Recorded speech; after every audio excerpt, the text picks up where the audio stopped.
بسم اللہ الرحمن الرحیم۔ آخرت کی تیاری کی فکر۔ ایک بزرگ گزرے ہیں، اویس قرنی رحمۃ اللہ علیہ۔ قرن ایک قبیلہ تھا، اس کے رہنے والے تھے۔ یہ نبی صلی اللہ علیہ وسلم کے دور میں تھے۔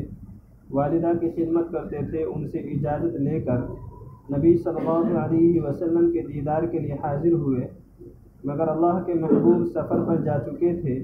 پیچھے والدہ اکیلی تھی، بیمار تھی، اس لیے ویسے ہی واپس آ گئے۔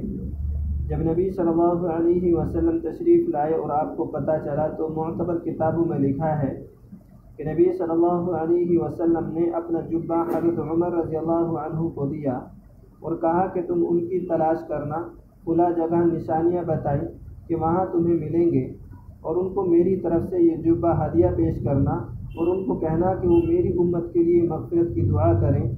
چنانچہ کچھ عرصے کے بعد نبی صلی اللہ علیہ وسلم کا وصال ہو گیا، تو بعد میں حضرت عمر رضی اللہ عنہ اور حضرت علی رضی اللہ عنہ، یہ دونوں حضرات ان کی تلاش میں گئے، ان کو ایک جگہ پا لیا، ان کو جبہ بھی دیا، ان کو بتایا بھی۔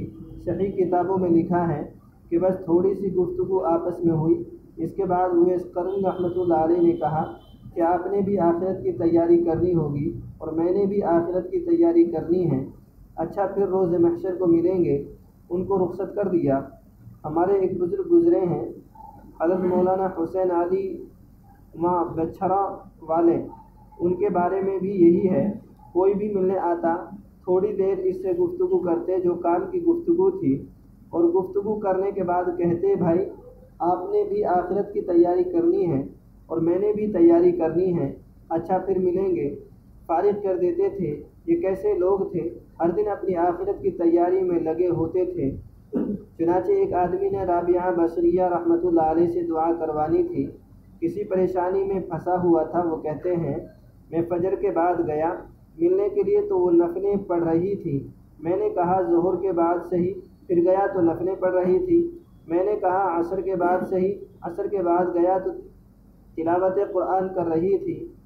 کہ مغرب کے بعد صحیح، تو پھر نفلیں پڑھ رہی تھی۔ کہنے لگے عشاء کے بعد صحیح، عشاء کے بعد بھی انہوں نے نفل کی نیت باندھی اور پوری ہی نہیں کر رہی تھی، حتیٰ کہ اسی طرح انہوں نے پوری رات گزار دی۔ فجر کا وقت آ گیا تو فجر پڑھی۔ میں فجر پڑھ کر پھر جلدی گیا تو کہنے لگے کہ فجر کے بعد اشراق پڑھ کر تھوڑی دیر ان کی آنکھ لگ گئی۔ جب میں وہاں پہنچا تو میرے پاؤں کی آواز سے ان کی آنکھ کھلی، تو وہ ایسے اچانک اٹھ بیٹھی جیسے کوئی بندہ بڑا لیٹ ہو جاتا ہے اور جانا ہوتا ہے کہیں، ایسے اٹھ بیٹھی اور دعا مانگنے لگی، اللہم انی اعوذ بک من عین لا تشبع من نومی، اے اللہ میں ایسی آگ سے تیری پناہ مانگتی ہوں جو نیند سے بھرتی ہی نہیں ہے۔ اب بتائیے کہ تھوڑا سا حصہ دن کا سونے میں گزرا اور اس پر بھی استغفار کر رہی ہیں۔ جنتیوں کی حسرت۔ جب کوئی خوشی کی بات آتی ہے نہ تو غم کی بات بھول جاتے ہیں، جب کوئی خوشی کی بات آتی ہے تو غم کی بات بھول جاتے ہیں، جب بھی خوشی ہوتی ہے بندے کو تو غم بھول جاتے ہیں۔ پکی بات ہے، جنت میں جانے سے بڑھ کر بھی کوئی خوشی ہو سکتی ہے؟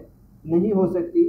اسی لیے جنتی جب جنت میں جائیں گے تو کہیں گے الحمدللہ الذی اذھب عنا الحزن، ہم سے وہ غم چلا گیا۔ اور جنت میں کتنی خوشی ہوگی کہ انسان اللہ تعالیٰ کا دیدار کرے گا، نبی صلی اللہ علیہ وسلم کا دیدار کرے گا، نیکوں کی محفل ہوگی، اور یہ خوشی ہوگی کہ اب یہ نعمتیں ہم سے کبھی واپس نہیں لی جائیں گی۔ اس خوشی کے حال میں بھی بندے کو ایک حسرت رہے گی۔ حدیث پاک میں آتا ہے، حضرت شیخ الحدیث مولانا محمد زکریا رحمۃ اللہ علیہ نے فضائل ذکر میں یہ حدیث ہے، وہ فرماتے ہیں لا يتحسر اہل الجنت الا علی ساعۃ من ربهم لم يذکروا اللہ تعالی، اہل جنت کو کسی بات پر حسرت نہیں ہوگی سوائے ایک بات کے کہ وقت جو انہوں نے دنیا میں اللہ کی یاد کے بغیر یعنی غفلت میں گزارا تھا۔ جنتیوں کو غفلت میں گزرے ہوئے اس وقت پر حسرت ہوا کرے گی کہ کاش ہم اس میں غفلت نہ کرتے تو آج ہمارے رتبے اتنے زیادہ بلند ہوتے۔ اب بتاؤ جو حسرت جنت میں بھی جان نہ چھوڑے گی وہ کیسی بڑی حسرت ہوگی۔ تو اس لیے اپنے وقت کو اللہ تعالیٰ کی یاد سے معمور کر لیجئے۔ اللہ تعالیٰ مجھے توفیق عطا فرمائے۔ سبحان اللہ و بحمدہ، سبحان اللہ و بحمدہ۔